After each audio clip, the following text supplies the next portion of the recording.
पवित्रता और सूर्य उपासना के महापर्व छठ पूजा की आप सभी को बहुत बहुत शुभकामनाएं। प्रकृति से जुड़ा ऐसा त्योहार जिसमें सूरज के हर रूप की उपासना की जाती है, पूजा की जाती है। आधुनिकता से भरे इस दौर में, इस युग में आत्मीयता की इसमें झलक दिखती है। छठ पूजा का आज तीसरा दिन है। आज डूबते हुए सूरज को अर्घ दिया जाएगा। बिल्कुल हुसैन, त्योहारों की हमारी जिंदगी में बड़ी अहमियत है क्योंकि ये हमें प्रकृति के करीब ले जाते हैं। ये याद दिलाते हैं कि कैसे कुदरती चीजों का सीधा रिश्ता हमारी सेहत से है। बिल्कुल ज्योत्सना, चाहे वो हवा, पानी, मिट्टी हो या फिर सूरज की रोशनी हो, सेहत के लिए सब बेहद जरूरी है। वैसे सूर्य की उपासना के पीछे तो पूरा का पूरा साइंस ही मौजूद है, जिसे योग गुरु स्वामी रामदेव कई बार अपने प्रोग्राम में समझा चुके हैं। बिल्कुल ठीक बात है अमित। हमारे शरीर पर, प्लैनेट में मौजूद तमाम चीजों का जाने अनजाने असर पड़ता है क्योंकि हमारी सेहत इन्हीं एलिमेंट से मिलकर बनी हुई है। लेकिन बदलते लाइफस्टाइल की वजह से हम नेचर से लगातार दूर जा रहे हैं और इसी का नतीजा है कि फ्री में मिलने वाली चीजों की भी हमारे शरीर में अब कमी होने लगी है। अब विटामिन डी को ही ले लीजिए, भारत में 70 से 80% लोगों में विटामिन डी की कमी है। अच्छा, इतना? विटामिन डी कम हुआ तो मतलब साफ है कि B12 का इम्बैलेंस होना है आपके शरीर के अंदर, तय है। अब इसके साथ साथ कैल्शियम की भी कमी अगर बढ़ती है तो आप समझिए कि आपको कितनी प्रॉब्लम्स होंगी। जबकि इन सबका इलाज बहुत आसान है और वो है थोड़ा कुदरत के करीब जाना, थोड़ी देर धूप में बैठना और हर दिन कुछ देर योग करना। और ये छठ का पर्व हमें ये याद दिलाता है कि ये सब कुछ हमें करते रहना है। चलिए आस्था के पर्व को याद करते हुए योग की शुरुआत करते हैं। नेचर के करीब रहने का एक बार फिर से प्रण लेते हैं और स्वामी जी से जानते हैं कि नेचर के करीब कैसे आया जाना है और कहाँ कहाँ हमसे गलतियां हुई। ये सारी बातें हम स्वामी जी से जानेंगे। स्वामी जी हमारे साथ जुड़ चुके हैं। स्वामी जी प्रणाम, बहुत बहुत स्वागत है। प्रणाम स्वामी जी, बहुत बहुत स्वागत है। छठ की शुभकामनाएं और छठ पर्व की बहुत शुभकामनाएं। बहुत बहुत प्रणाम। हम यहाँ पर सूर्य को अर्घ्य दे करके और छठ मैया की इस पूजा उपासना को आगे बढ़ा रहे हैं। और हमारी बेटी, क्या नाम है बाबू? नीतू हमारी बिटिया ने और अजीत ने बहुत अच्छी तैयारी की है छठ पूजा की। और यहाँ पर पूरा शुद्ध जल है और ये स्वामी जी इस थाली में क्या क्या है जरा बता दीजिए। पवित्रता के साथ हम यहाँ इस टोकरी में क्या क्या है बता दीजिए। इस थाली में देखो गन्ना है, गन्ना है जो कि लीवर के लिए बेस्ट है। जॉन्डिस कभी नहीं होगा इसको पीने वाले को और इससे तन का शुद्धिकरण भी हो जाता है। इसमें केला है, इसको खाने वाला पुष्ट रहेगा। और संतरा है, ये डिटॉक्स करेगा। अरे सीताफल तो इतना शीतल है और जिनको बहुत पित्त बढ़ा हुआ है उनको, और नींबू है इसमें, ये पूरे बॉडी को डिटॉक्स करता। अनार भी है जो हर बीमार को उभार देगा। अनानास है जो वेट को घटा देगा। इसमें जो पूरी टोकरियां है ना, इसमें हल्दी भी है। और ये पूरा देखो यहाँ से लेकर के वहां तक इतना सुंदर परिवेश है। हमारे उधर बबुआ भी बैठे, करो तुम भी, हाँ योग करो, खड़े हो जाओ। हाँ, और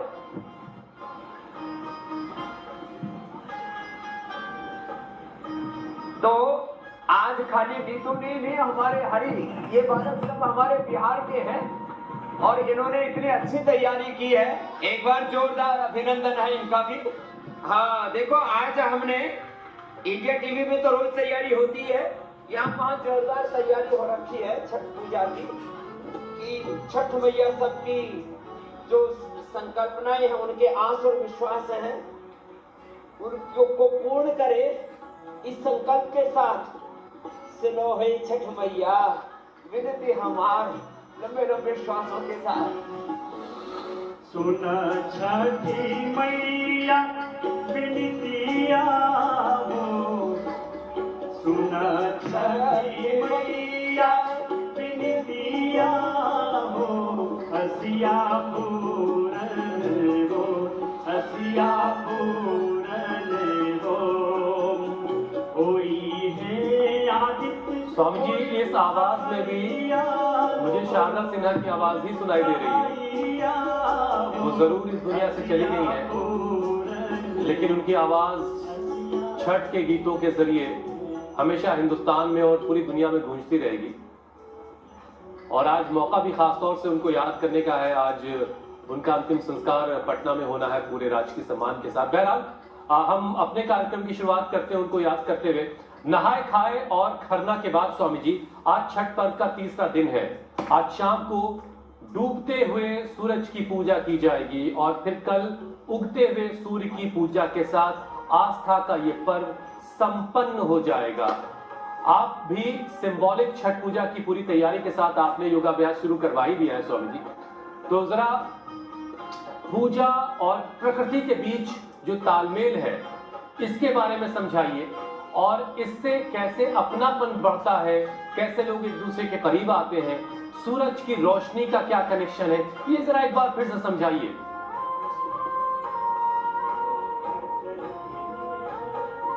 देखो, जैसे आपने कहा वैसे हमने भी पूरा यहाँ एक परिवेश, ये मानव निर्मित परिवेश है।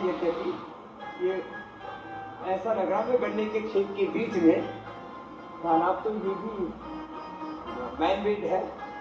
तालाब, नदी, समुद्र के किनारों पर ये प्रकृति के अंग संग, मूल प्रकृति, यही हमारी मूल संस्कृति है। और हिंदुत्व से लेकर के, इस्लाम से लेकर के, ईसाइयत से लेकर के, जैनिज्म, बुद्धिज्म, सिखिज्म, सब में ये समान रूप से ये तत्व है। मूल संस्कृति, मूल प्रकृति, वेद का भी उद्घोष है। सा संस्कृति प्रथमा विश्वारा। तो हम मूल संस्कृति के, मूल प्रकृति के उपासक रहे। जैसे हम संस्कृति और प्रकृति से दूर हुए, हमारे जीवन में विकृति आ गई। लंबे लंबे श्वासों के साथ हर रोज की तरह योगिक जोगिंग, और इसके साथ सूर्य नमस्कार आदि तो हम पूरा कर ही रहे।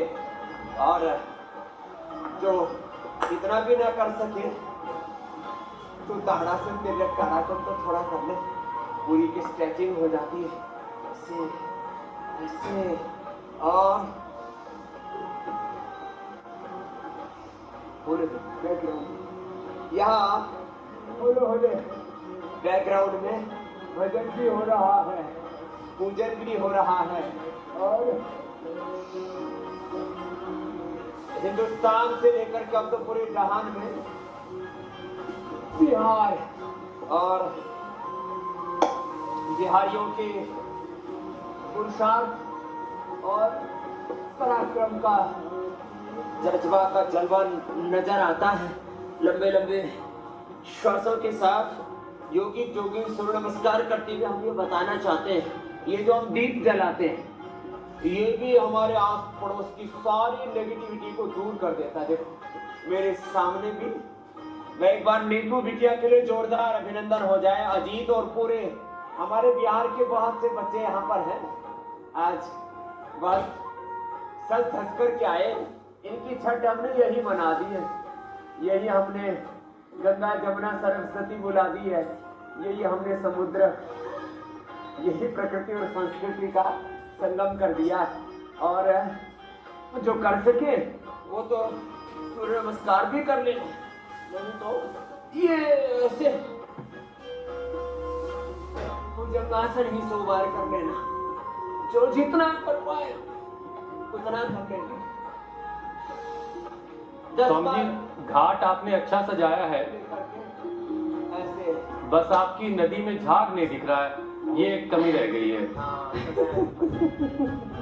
हालांकि दिल्ली में आईटीओ का जो घाट है उसकी एरियल पिक्चर्स आई थी, बड़ी खूबसूरत थी वो। खैर, स्वामी जी, छठ पूजा का जो व्रत है वो घर परिवार की सेहत के लिए रखा जाता है। सूर्य की रोशनी जो है वो जीवन दायिनी है, जिंदगी देती है। लेकिन भाग दौड़ भरी जिंदगी में लोगों के पास वक्त ही नहीं है कि थोड़ी देर के लिए सूरज की रोशनी में बैठ जाए, भाई थोड़ा सा विटामिन डी ले लिया जाए। और जाहिर है इसका असर फिर सेहत पर पड़ता है। हड्डियां कमजोर होने लगती हैं, हड्डियों से जुड़ी प्रॉब्लम शुरू हो जाती हैं। तो स्वामी जी, इस छठ के महापर्व के मौके पर जोड़ों और हड्डियों को मजबूत बनाने से आज हम शुरुआत करते हैं। हड्डियां जरा फौलादी बनानी है स्वामी। जोड़ हमारे एकदम बेजोड़ मजबूत हो जाए से, उसके लिए जैसे हमारे ये देखो, ये जो गन्ना है ना, इसके जोड़ कितने मजबूत है। इन्हीं पर ये गन्ना टिका रहता है, कितना ऊंचा होता है। देखो हमारी हड्डियों के जोड़ों पर पूरा शरीर टिका है। तो ये ऐसे गन्ने के अंदर जैसे जोड़ है ना, ऐसे हमारे वाले जोड़ भी वे जोड़ मजबूत हो जाए, उसके लिए क्या करें? एक तो सूक्ष्म व्यायाम करें। और जैसे मैं सूरज की धूप में बैठा हूँ, देखो सामने सूरज है और सूर्याभिमुख होकर के ही आज हमने सूर्य नमस्कार भी किया, सूर्य को अर्घ्य भी दिया, और अब ये सूर्याभिमुख होकर के हम योग कर रहे हैं। तो मैं आज व्रत दिलाना चाहता हूँ राष्ट्रवासियों से। 80% लोगों को जरा सब अनुलोम विलोम करो, छोटे छोटे बाबू, गुड़िया, ए बाबू, जब ये करो ऐसे, छोटे छोटे बच्चों के लिए जोरदार तालियां हो जाए भाई। कितने बाबू के एक साथ हमने सुबह सुबह पहली बार देखे, और सब कपार भाती अनुलोम विलोम कर रहे हैं। तो 80% लोगों की समस्याओं का समाधान है सूर्य भगवान। Vitamin D, B12, calcium, iron, phosphorus और जितने भी ओमेगा से लेकर के और अलग अलग प्रकार के प्रोटीन्स के अलग अलग प्रकार की जो डेफिशिएंसी चलती है ना, जिससे अलग अलग प्रकार की डिजीज होती है, वो इसलिए होती है क्योंकि हम सूर्य के प्रकाश में नहीं रहते। तो विटामिन डी ये मात्र डी तक ही सीमित नहीं रहता, फिर इसके डी कम होगा तो B12 भी कम होगा, फिर जो है वो आयरन भी कम होगा शरीर में, वो भी पूरा एब्जॉर्ब नहीं होगा, कैल्शियम और फास्फोरस आदि भी एब्जॉर्ब नहीं होगा, प्रोटीन भी पूरा शरीर में डाइजेस्ट नहीं होगा। तो सूर्य अग्नि हमारी जठराग्नि तक प्रभाव करती है। ये विटामिन डी तो सरफेस पर असर कर रहा है, हर एक चीज को मैं कहता हूँ खाली सरफेस पर मत देखो, उसको डीपली एनालिसिस करो, गहरे में उतरो। परोक्ष प्रिय वैद्य प्रत्यक्ष द्विषा हिरणमयेन पात्रेण सत्यस्याः पीतम मुखम।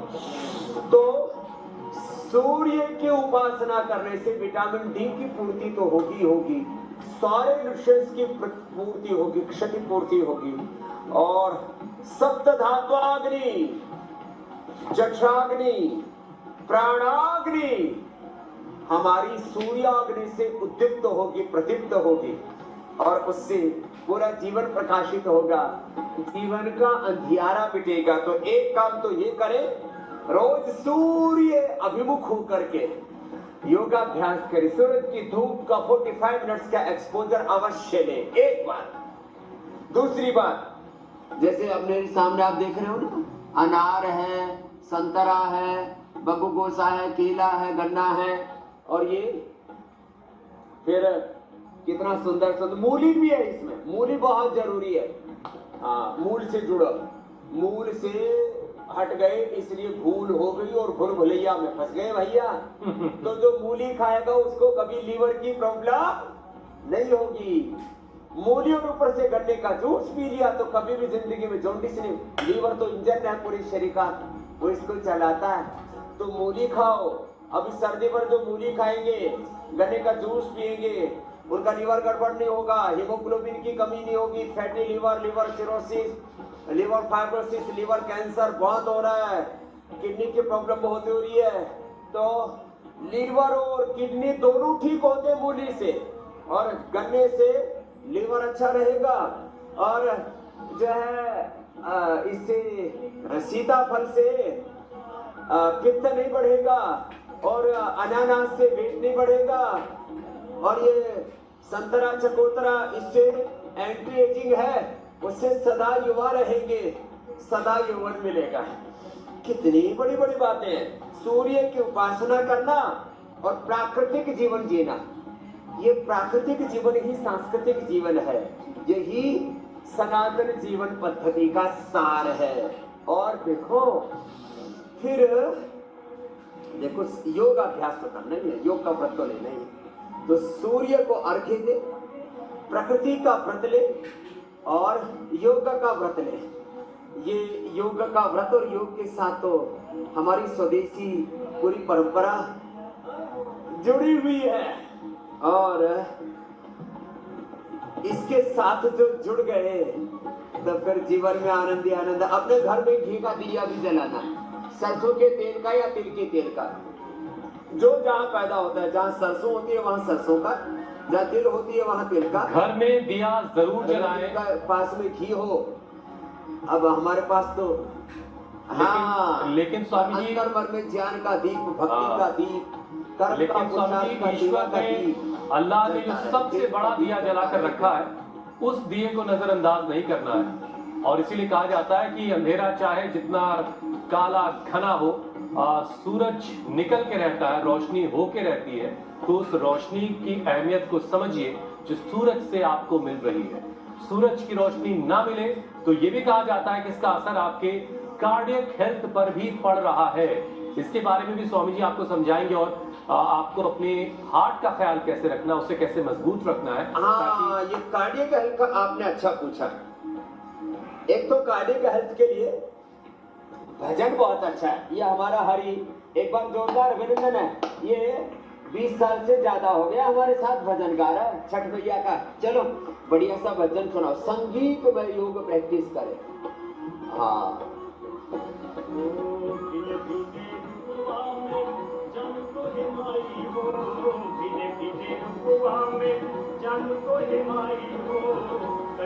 समैया में तू ही मां सहाय हो, समैया में तू ही मां सहाय हो। महिमा बाबा परम छठी मैया इहे मांगी ना आशीर्वाद। महिमा बाबा परम छठी मैया इहे मांगी ना आशीर्वाद। छठ मैया का आशीर्वाद मांगते हुए और हम भजन के साथ योग क्यों करवा रहे थे? संगीत में योग करो। लोग नीरस नीरस सा जीवन जी रहे। ये गोमुखासन ऐसे भक्ति में योग, इसको कहते हैं भक्ति योग, इसको कहते हैं शरणागति योग, इसको कहते हैं संगीत में योग, गोमुखासन। और ये ना हो पाए तो ये इतना कर लो। अरे हमने सिंघाड़ा तो भूल ही गए, ये तो होता ही पानी में पैदा है। ये हड्डियां बड़ी मजबूत कर देता है। जो सिंघाड़ा खाएगा उसकी हड्डियां कैसी होंगी? ठीक है बाबू? बड़ी प्यारी सी बाबू। क्या नाम हुआ बाबू का? तो ये सिंघाड़ा और चोलाई फलाहार का भी आटा है। ये सिंघाड़ा और चोलाई जो खा लेंगे ना, उनकी हड्डियां तो इतनी मजबूत हो जाएगी। अब बात रही हार्ट की, तो ये गोमुखासन से, इससे ऐसे ये लो, ये 3, ये 4, खड़े होकर के ताड़ासन, ऐसे, और फिर उल्टे लेट करके ना ये। अब कार्डियक हेल्थ के लिए मकरासन, भुजंगासन, मरकटासन। अर्जुन की छाल दालचीनी तो बताते ही, अर्जुनारिष्टमी, खाली पेट कार्डियोग्रीट, हृदयामृत, अर्जुन घनवटी। और लौकी का जूस। लौकी सबसे ज्यादा बिहार वाले ही खाते हैं, इसलिए हार्ट की प्रॉब्लम वहां बहुत कम है। अब तो सारे देश को हमने खिलाना सिखा दिया, और दक्षिण में भी, और दूध ही कहते हैं गुजराती में, और किया कहते हैं पंजाबी में, कहते हैं किया, किया, लौकी, दूधी, दूधी भोपला, सोरेकाई, हीरेकाई। सोरेकाई कहते हैं लौकी को, हीरेकाई कहते हैं तोरी को। ये तो अब अब ये तो दक्षिण में भी खूब खाने लग गए। तो लोकी, हाँ, लोकी अलौकिक है साहब। और पहले इसको लोग गरीबों का भोजन कहते थे। अब तो जब 25-50 रुपए मिलने में लग गई तब लोग कहने लगे ये भी बड़ी अच्छी है। हर चीज की कीमत तुम पैसे से ही आते हो क्या? अब लंबे लंबे श्वासों के साथ ये भुजंगासन, ये हार्ट के लिए बड़ा जबरदस्त है। और ये मरकटासन, ऐसे ये लंबे लंबे श्वासों के साथ। अब जो प्रकृति संस्कृति के अंग संग रहेंगे। छठ मैया खाली एक दिन का पर्व नहीं है, ये छठ का पर्व जो है इसके जो मूल तत्व है इनको जो जीवन में अपना लेंगे फिर उनके जीवन में कोई रोग शोक दुख दारिद्र्य नहीं होगा। लो ठीक है स्वामी जी, देखिए दो सूर्य के अंग संग जिएंगे, प्रकृति के अंग संग जिएंगे, संस्कृति की उपासना करेंगे। जी मेरे भाई, दो चीजों पर काम हो गया स्वामी जी। एक तो हड्डियां मजबूत कैसे रहेंगी वो आपने बता दिया, दिल कैसे मजबूत रहेगा ये भी आपने बता दिया। और बिहारियों के दिल और हड्डियां खूब मजबूत होती हैं, उसकी मिसाल हम तब भी देखते हैं जब छठ के मौके पर लोग अपने घरों को लौटते हैं और जो एक जद्दोजहद होती है उस जद्दोजहद से निपटते हुए तमाम लोग अपने घरों का रुख करते हैं छठ महापर्व के लिए। तो स्वामी जी ये आपने अच्छा उदाहरण दिया। बड़ी जद्दोजहद होती है स्वामी जी। और हड्डियां मजबूत ना हो तो घर ही ना पहुंचे, ट्रेन में ही लोग हो जाए, इतनी भीड़। जी जी, बसों में ट्रेनों में हर तरफ बहुत रश होता है। स्वामी जी देखिए, छठ पूजा के दौरान ऐसी बहुत सारी चीजें चढ़ाई जाती हैं जो बहुत आसानी से मिल जाती हैं। उसमें सीजनल फल हैं, सब्जियां हैं, अंकुरित चीजें हैं और आपने भी उस तरह की तैयारी की भी है। तो स्वामी जी जरा इसके साइंटिफिक महत्व को लोगों को बताइए कि सेहत के लिए ये सारी चीजें जरूरी क्यों हैं और डिमेंशिया दूर करने में ये सारी चीजें कितनी कारगर हैं।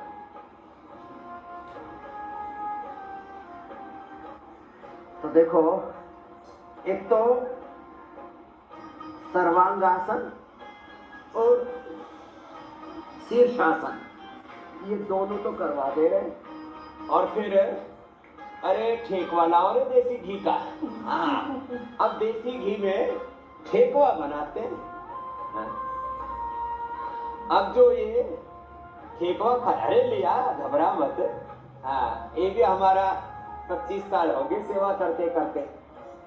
ये जो ठेकवा जो खाएगा ना, ये देसी घी में बनाते हैं, मोटा आटा और गुड़ मिलाते हैं। तो ए बाबू इधर आओ, आजा आजा। हाँ, इधर से स्वामी जी कार्यक्रम के बीच में आप ये तो जो देसी प्रसाद घी बांट रहे हैं खाएगा। ना, ज्योत्सना और अमित भी जो है वो इनका भी ध्यान भटक रहा है स्वामी जी। हम भटक रहे हैं, वो मछली की आंख की तरह मेरी आंखें बिल्कुल ढेक पे टिकी हुई हैं। यहाँ पर स्वामी जी ठेकुआ का स्वाद जीभ तक आ गया है। वैसे अभी चढ़ा नहीं है सबको बांट दो प्रसाद। भैया। जो यहाँ और मैंने तो सुगंध से ही स्वाद ले लिया है। और स्वामी जी और प्रसाद तो वैसे एक भी शाम को ठेकुआ चढ़ाया खाओ जाएगा। और दिमाग तेज बनाओ। वैसे भी बिहारियों का दिमाग बड़ा तेज है। दुनिया पूरे देश भर में IAS IPS सबसे ज्यादा बिहार ही के हैं। तो जिनको ठेकुआ बनाने के लिए पूरा घी भी नहीं मिलता तो एक चम्मच खाली पेट ही खा लो, दिमाग बहुत तेज हो जाता है। 1 किलो 400 ग्राम का ये दिमाग गाय के घी से ठेकुआ से मजबूत होता है, शीर्षासन से मजबूत होता है और सर्वांगासन से मजबूत होता है। अनुलोम विलोम मेरे साथ ही बच्चे शुरू से ही कर रहे हैं। उनको फिर dementia, migraine pain, Alzheimer, headache, सिर दर्द, ये जो दिमागी बीमारियां है ना, इनसे बचने के लिए जैसे हमारे देखो ये गन्ने, इन्होंने भी शीर्षासन किया हुआ है। ऊर्ध्वमूलमधशाखम शाश्वतम प्राहुरव्ययम छंदानि च यस्य पर्णानि यस्तम वेद स वेदविद। लो आपको भगवत गीता भी पढ़ा ही दिया है। तो ये जी डिमेंशिया उनको नहीं होगा जो अनुलोम विलोम करेंगे, शीर्षासन सर्वांगासन करेंगे, जो गाय का घी खाएंगे। चलो अनुलोम विलोम सब बेटियां कर लो और इनके साथ हाँ ए बाबू तुम भी करो, ये तो अभी लोट पोट आसन कर रहा कर कर बाबू। हाँ